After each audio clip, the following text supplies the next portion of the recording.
174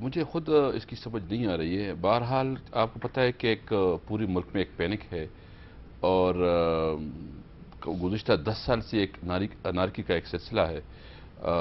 مختلف گروپ بنے ہوئے ہیں, مختلف گینگز بنی ہوئی ہیں, پتہ نہیں کون کیا کر رہا ہے, کس طرح مطلب کون اس کی پیچھے ہے. تو وہ جو واقعہ ہوا تھا میرے گھر پہ, اللہ نے کرم کیا کہ پہلی دفعہ مطلب وہ پٹھا نہیں ہے. اللہ نے وہ خودکش بمبار تھا نہیں, وہ بیسیکلی اس نے گرنیٹ پھینکا تھا اور وہ کچھ آدھا پٹھا ہے کچھ آدھا نہیں پٹا. تو بارش بھی ہو رہی تھی, پورا وہ ہوتا, تو اللہ نے کرم کیا مطلب کوئی مسئلہ نہیں ہوا. ہم اس کو انویسٹیگیٹ کر رہے ہیں کہ مطلب کیا کون سے لوگ ہیں جو ان کی پیچھے ہیں اور اس قسم کی ایکٹیویٹیز کر رہے ہیں. وہ سوابی میں 2 پولیو کے مطلب وہ اس کو مار دیا. ہم اس کے اوپر بہت کنسرن ہیں, بہت دیگر جو پولیٹیکل پارٹیز. آپ کی خیبر پختونخوا اسمبلی کے 2 MPs ابھی تک حملوں میں مارے جا چکے ہیں, اور آج جو پشاور میں خودکش دھماکہ ہوا ہے اس کی تحریک طالبان کہتے ہیں یہ ہم نے نہیں کیا. آپ کو یقین ہے کہ انہوں نے واقعی نہیں کیا؟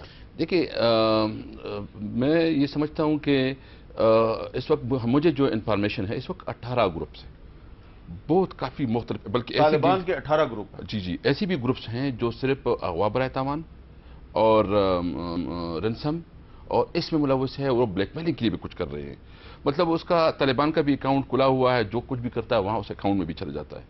تو میں یہاں کوئی بیان دینے سے پہلے یہ چاہ رہا ہوں کہ اس کے حوالے میں نے آج IGP اور تمام اس کے ساتھ بھی بات کی ہے.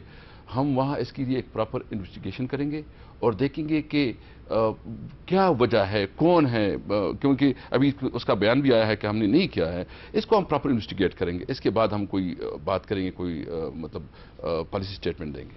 سعید غنی صاحب, کل وزارت داخلہ میں ایک اجلاس ہوا تھا. چودھری نثار علی خان وزیر داخلہ نے سندھ حکومت سے کہا تھا کہ 1 مہینے کے اندر اندر آپ کراچی میں ٹارگٹ کلنگ کو ختم کریں, لیکن آج کراچی میں ایک MP ہو گیا, اس کو قتل کر دیا گیا. یہ جو پیغام ہے یہ چودھری نثار علی خان کے لیے ہے, یہ پیغام سندھ کے چیف منسٹر کے لیے یا MQM کے لیے؟ دیکھیں میرا خیال ہے کہ جو لوگ یہ کام کر رہے ہیں وہ کسی ایک پارٹی کو یا کسی ایک فرد کو کوئی پیغام دینا نہیں چاہتے ہیں. اور آپ کو یاد ہوگا جب الیکشن سے پہلے بھی جب 3 جماعتوں کو تھریٹس آئی تھیں تو ہمارا موقف یہ تھا کہ یہ بات رکے گی کہیں پہ بھی نہیں. اگر حکومت میں ہم نہیں بھی آتے ہیں, کوئی اور جماعتیں بھی آ جاتی ہیں, تو ان کا مقصد کسی ایک پارٹی کو حکومت میں لانا نہیں ہے. ان کے مقاصد اس سے بہت آگے کہیں جا کر ہیں, اور اس کو پورا کرنے میں شاید یہ جو PTI یا PMLN جن کو ہم سمجھتے تھے کہ انڈائریکٹلی سپورٹ ملی ہے کہ ایک طرح سے ان کو فری گراؤنڈ ملا اور وہ الیکشن میں چلے گئے, لیکن اگر یہ حکومت میں آ بھی جائیں تب بھی ان کے مقاصد پورے نہیں ہوتے, تو ان کو اس سے آگے جانا پڑے گا. تو یہ سمجھنا کہ شاید یہ آ جائیں گے تو امن و امان کی حالت بہتر ہو جائے گی اور پھر یہ ساری کا جو دہشت گردی کارروائیاں ختم ہو جائیں گی, یہ میرا خیال ہے کہ نہیں. ہو سکتا ہے کہ ان کو یہ آسانی ضرور ہو کہ ان کا موقف نسبتاً تھوڑا سافٹ ہے ان کے حوالے سے, تو ان کے اوپر اتنا پریشر اتنا دباؤ نہ ہو تو وہ اپنے کام مزید آسانی سے کر سکیں گے. لیکن اب یہ میرا خیال ہے کہ ہمارے لیے لمحہ یہ بات سوچنے کا کہ کیا آج بھی یہ لوگ اس موقف پر قائم ہیں کہ بات چیت کے ذریعے یہ مسئلہ حل ہو سکتا ہے, ان دہشت گردی کی کارروائیوں سے ملک کو بچایا جا سکتا ہے, یا پھر آپ کو اپنے موقف کو ریوزٹ کرنے کی ضرورت ہے. اچھا, آپ بھی تو 5 سال حکومت میں رہے نا, اب آپ ان کو یہ مشورہ دیں, جو کام آپ نہیں کر سکے وہ آپ ان کو مشورہ دے دیں کہ بھائی ہم سے یہ کام نہیں ہو سکا, اب تم یہ کر لو. میرا خیال ہے کہ مشورہ بڑا آسان سا ہے. جو یہ ہمیں اس وقت کہہ رہے تھے کہ آپ اس طرح کر لیں یہ کام ہو جائے گا, ہم نہیں کر سکے, اب یہ خود حکومتوں میں بیٹھے وہی کام یہ کر لیں جو ہمیں کہتے تھے نا کہ بات چیت کے ذریعے حل کر لیں, نیگوسیشن کریں ان سے بیٹھ کے, مذاکرات کریں. ان سے آپ کہہ رہے ہیں کہ تم بات چیت کر لو. دیکھیں ابھی تک تو جو حالات ہیں میر صاحب, ان کی حکومت آنے کے بعد اگر ان کے خود 2 MPA نشانہ بن جاتے ہیں, اسد کیسر صاحب کے گھر پہ خود حملہ ہو جاتا ہے, ان کے اور لوگوں کو بھی یقیناً دھمکیاں بھی آ رہی ہوں گی اور بیچارے پریشان بھی ہوں گے, تو یہ چیز تو واضح ہو گئی نا کہ ان کے آنے سے اور ان کا موقف کوئی ڈکا چھپا نہیں تھا کہ ان کے ساتھ یہ نیگوشیشن کرنا چاہتے ہیں, یہ تو اللہ کہہ رہے تھے, لیکن شاید ان کو یہ بات ابھی تک ان کو ایکسیپٹیبل نہیں ہے. تو اب ان کو خود غور کرنا چاہیے, اگر ان کے بیچ میں کوئی ایسے رابطے ہیں کہ کوئی شخص ان کو جا کے سمجھا سکتا ہے اور بات چیت کے ذریعے اگر یہ دہشت گردی ختم ہوتی ہے, تو میں آپ کو بتاؤں دوسرا کوئی آپشن نہیں ہے, اس سے اچھا, اس سے بہتر کوئی راستہ ہو نہیں سکتا ہمارے پاس. لیکن مجھے یقین ہے کہ شاید یہ راستہ کامیابی کی طرف نہیں جائے گا. اسد کیسر صاحب, پھر آپ کیا کریں گے؟ آپ نے کچھ سوچا اس بارے میں؟ اس کے حوالے سے ہم نے ایک پراپر ایک پالیسی بنائی ہے. ابھی چونکہ ہمارا بجٹ اجلاس جاری ہے تو ہم نے یہ طے کیا ہے کہ سب سے پہلے ہم سینٹرل گورنمنٹ کے ساتھ بیٹھیں گے، ایک جوائنٹ لائحہ عمل اس کے اوپر طے کرنا چاہتے ہیں، اور جو ہمارے دیگر ادارے ہیں اس کو بھی آن بورڈ کرنا چاہتے ہیں۔ مطلب ہم ایک ایک قدم کو بہت اسٹیٹسٹکلی مطلب جو ہمارے پاس ایکسپیرینس ہے اس کو سامنے رکھ کے وہ کریں گے، کوئی جذباتی اور غیر ذمہ دار کام نہیں کریں گے۔ اس وقت ہمیں جو خاص کر کے پی کے میں عوام نے جو ہماری پر اعتماد کیا ہے، تو ہماری ٹاپ پریارٹی میں یہ ہے کہ امن وہاں بحال ہو۔ تو اس کے لیے ہم نے ایک باقاعدہ اسٹریٹجی بنائی ہے۔ جیسے ہمارے بجٹ کا اجلاس ختم ہوتا ہے، ہم میاں صاحب کے ساتھ اور سینٹرل گورنمنٹ کے ساتھ بیٹھیں گے، ایک جوائنٹ وینچر بنائیں گے، اس کے اوپر جوائنٹ پالیسی بنائیں گے، اور مطلب ہم سمجھتے ہیں کہ اگر امریکہ ڈائریکٹ بات کر سکتا ہے، مطلب اس کی بات ہو سکتی ہے، تو ہم کیوں نہ کریں اس پہ ہم۔ لیکن آپ کی میں بات کاٹ رہا ہوں، آپ نے ابھی خود فرمایا کہ ان کے 18 گروپ ہیں، تو امریکہ کو تو پتہ ہے کہ افغان طالبان کا لیڈر ملا عمر ہے اور اس کا نمائندہ طیب آغا ہے۔ طیب آغا کو انہوں نے قطر کے دارالحکومت دوحہ میں بلا لیا، اس سے مذاکرات کر رہے ہیں۔ آپ اب 18 میں سے کس کے ساتھ مذاکرات؟ اس میں جو مین اس وقت سمجھتے ہیں جس کے پاس اسٹرینتھ ہے، جس کے پاس فورس ہے، اس کے ساتھ رابطہ ہو سکتا ہے، کیونکہ آپ کو پتہ ہے کہ گزشتہ بھی ادوار میں بات ہوئی تھی، ہمارے پشتون علاقے میں جرگی کی بہت اہمیت ہے، لیکن جب بات شروع ہو جاتی ہے، یہ ولیم الرحمان کی نے مطلب اس کے حوالے سے بات کی تو اس کو ہیڈ کیا گیا۔ اس سے پہلے نیک محمد جو ہے نا، وہ باقاعدہ گورنر صاحب جو جنرل اگزئی تھے، اس نے اس کے ساتھ بات کی، اس کو ہٹا دیا گیا۔ مطلب بیچ میں کچھ فورسز ایسے آ جاتے ہیں کہ اس کو سبوتاش کرتے ہیں۔ اور آپ کو پتہ ہے کہ پختونوں کا جو سب سے بڑا پن ہے وہ ہے کہ جرگوں میں بڑے بڑے ایشوز سیٹل ہوتے ہیں۔ مجھے یقین ہے، میں اس سے نا امید نہیں ہوں، میں سمجھتا ہوں کہ ہم بالکل اس میں انشاءاللہ تعالیٰ قوم کو امید دیں گے انشاءاللہ تعالیٰ۔ لیکن جو پختونوں کا جرگہ ہوتا ہے اس میں جرگے کی اصل سٹرینگتھ جو ہے وہ اس کے ایلڈرز ہوتے ہیں، مشران۔ تو وہ مشران کون ہوں گے جس کی کہ طالبان بھی بات مانے اور آپ بھی بات مانیں؟ دیکھو اس وقت بھی کافی بہت انفلوئنشل، پوٹینشل، اور اب میں سمجھتا ہوں کہ قبائل میں کریڈیبل لوگ ہیں جو دونوں طرف بات کر سکتے ہیں، اور اس کے ساتھ ہمارا رابطہ ہے۔ ہم نے کچھ اس پہ ورکنگ شروع کی ہوئی ہے۔ میں سمجھتا ہوں کہ چونکہ ہمیں تو ابھی ٹائم نہیں ملا، ایک ہفتہ بھی نہیں ہوا کہ ہماری حکومت بنی ہے، ابھی ہمارا بجٹ کا پروسیس چل رہا ہے۔ مجھے امید ہے انشاءاللہ تعالیٰ اس میں ہم ڈیفینیٹلی بریک، لیکن یہ چونکہ بہت اتنی بڑی جڑیں پکڑی ہے، اور آپ کو پتہ ہے کہ انٹرنیشنل جتنی ادارے ہیں، ایجنسیز ہیں، وہ یہاں بیٹھی ہوئی ہیں، اپنے اپنے مفادات کا وہ کر رہے ہیں، تو ہم نے ایک ایک چیز کو دیکھ کے اپنی پالیسی وضع کرنی ہے۔ اور میں سمجھتا ہوں کہ جتنی قبائلی مشران ہیں ان کو اعتماد میں لے کے ان کے ساتھ مذاکرات کا ایک باقاعدہ سلسلہ شروع کریں گے۔ جی رشید گڈیل صاحب، آپ کا کیا خیال ہے کہ کراچی میں بھی جو گروپ ہیں وہ بھی آپ نے خود ہی کہا بہت سے گروپ ہیں، تو ان کے ساتھ اگر مذاکرات ہوں تو وہ کیسے ہوں گے، اور وہاں پہ جرگہ ہوگا یا سٹیزن لائزن کمیٹی ہوگی، کس طرح مذاکرات ہوں گے؟ حامد بھائی، کراچی میں صرف یہ مذہبی دہشت گرد نہیں ہے، گینگ وار کا بہت بڑا ایلیمنٹ ہے۔ اس کے علاوہ ریاستی ادارے کسٹوڈین کلنگ کر رہے ہیں، کارکن اٹھاتے ہیں، 6-7 دن پیٹتے ہیں اس کو۔ کون سا ریاستی ادارہ یہ کام کر رہا ہے؟ رینجرز نے کیا ہے۔ اچھا، ہاں، ہمارے اجمل بیگ بھائی، بہت سارے ساتھی نام لوں گا، آج مسنگ بھی ہیں بہت سارے، اٹھا لیا گیا، پتہ نہیں کسی کا۔ آپ مسنگ پہ تو پروگرام کرتے رہتے ہیں۔ رینجرز کو یہ حکم کون دیتا ہے کہ یہ ایم کیو ایم کا بندہ اٹھا کے مار دو؟ یہ تو یہی سوال ہم کر رہے ہیں سندھ گورنمنٹ سے، یہی سوال کر رہے ہیں فیڈرل گورنمنٹ سے۔ میں آپ کو ایک بات تھوڑی کمپلیٹ کرنے دیں حامد بھائی، گینگ وار پلس ریاستی ادارے کسٹوڈین کلنگ، اجمل بیگ بھائی کا ایک مثال دوں گا جس میں نے تھوڑا کام کیا، چیک کیا کہ کیا ہوا تھا۔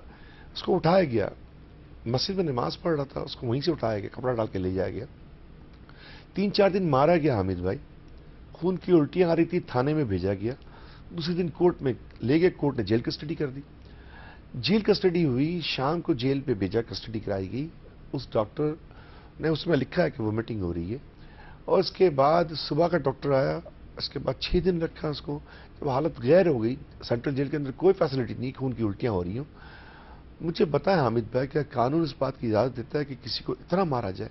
اچھا چلو مارا، ایک اجمل بیگ کا واقعہ ہو گیا بھائی کا، بہت سے کارکنان کو حامد بھائی اٹھایا گیا، 2-3 دن تک پیٹا گیا، بری طرح پیٹا گیا، اس کے بعد تھانے بھجوایا گیا تو 1 کلو چرس ہاتھ میں دے دی، 1 ہاتھ میں کلاشن کوف دے دی، یعنی ایک عام سادہ سا سوسائٹی کا اچھا لڑکا، اس کے آپ چرس ڈال دو، اسلحہ ڈال دو، اس کی زندگی خراب.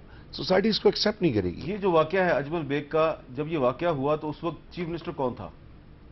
یہ کیئر ٹیکر تھے میرے خیال. کیئر ٹیکر دور میں ہوا ہے. ہاں ابھی حلف اٹھایا نہیں گیا تھا میرا خیال ہے. اچھا. ہاں مطلب الیکشن کا رزلٹ ہو گیا تھا. اچھا. الیکشن رزلٹ ہو گیا تھا اور اس کے بعد میں جیل کے ڈاکٹر کے ملا، صدیق میمن شاید اس کا نام تھا. اس نے کہا کہ اس کو جیل کسٹڈی نہیں ہونی چاہیے، اس کی حالت غیر تھی. وہ شام کو ڈاکٹر نکل لی.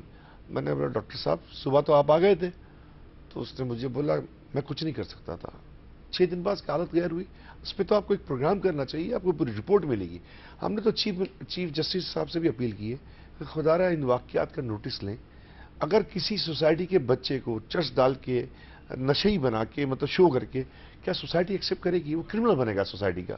تو اس طرح نہ کریں. اور زبان کی بیس پہ کاٹا گیا، زبان کی بیس پہ مارا گیا. اور پھر کیا ان ریاستی اداروں کا جو کہ لا انفورسمنٹ ایجنسیز ہیں، کیا ان کا کام نہیں ان کو روکے؟ اگر وہ خود کام میں ملوث ہوں، خود مارے پیٹے، تو فریاد کس سے کرے؟ اچھا ایک سوال پیدا ہو گیا سعید غنی صاحب، آپ سینٹ کی standing committee for government assurances کے سربراہ ہیں. حکومت جو یقین دہانیاں کرواتی ہے تو ان کو فالو کرنا، فلور آف دی ہاؤس پہ جو یقین دہانیاں کرواتی ہیں اس کو فالو کرنا آپ کی ذمہ داری ہے. تو حکومت تو ہمیشہ کہتی ہے کہ ہم اس ملک میں قانون کی بالادستی قائم کریں گے. اب کیئر ٹیکر گورنمنٹ تھی جو صوبے کی، اس کے دور میں رینجرز نے ایک آپریشن شروع کیا اور وہ ابھی تک جاری ہے.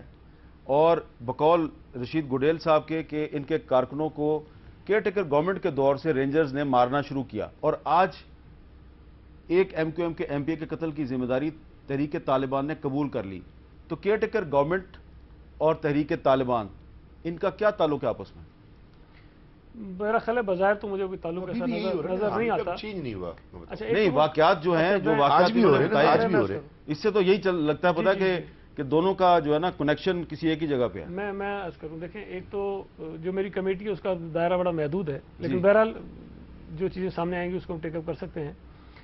لیکن جو ایم کیو ایم کے اجمل بیگ صاحب یا اور جو ان کے ساتھی اس طرح سے ان کے ساتھ ٹریٹمنٹ ہوئی ہے، دیکھیں مسنگ پرسنس کے حوالے سے ہمارا موقف بڑا واضح ہے جی. اگر کوئی بھی شخص، چاہے وہ ایم کیو ایم کا ہو، پیپلز پارٹی کا ہو، کسی اور جماعت کا ہو، چاہے کسی ملک دشمن سرگرمی میں ملوث ہو، تو اس کو گرفتار اگر کرتے ہیں تو اس کو عدالت میں قانون کے مطابق پیش کر دیا جانا چاہیے. جو اس کے اوپر الزامات ہیں، جو اس نے جرائم کیے ہیں، اس کے اوپر وہ لگا کے آپ اس کو پیش کر دیں. لیکن یہ اجازت میں سمجھتا ہوں کسی معاشرے میں بھی نہیں ہونی چاہیے، خاص طور پر کراچی جیسا بڑا شہر جس پر دنیا بھر کی نظریں ہیں، جہاں انٹرنیشنل میڈیا اس پہ نظر رکھتا ہے.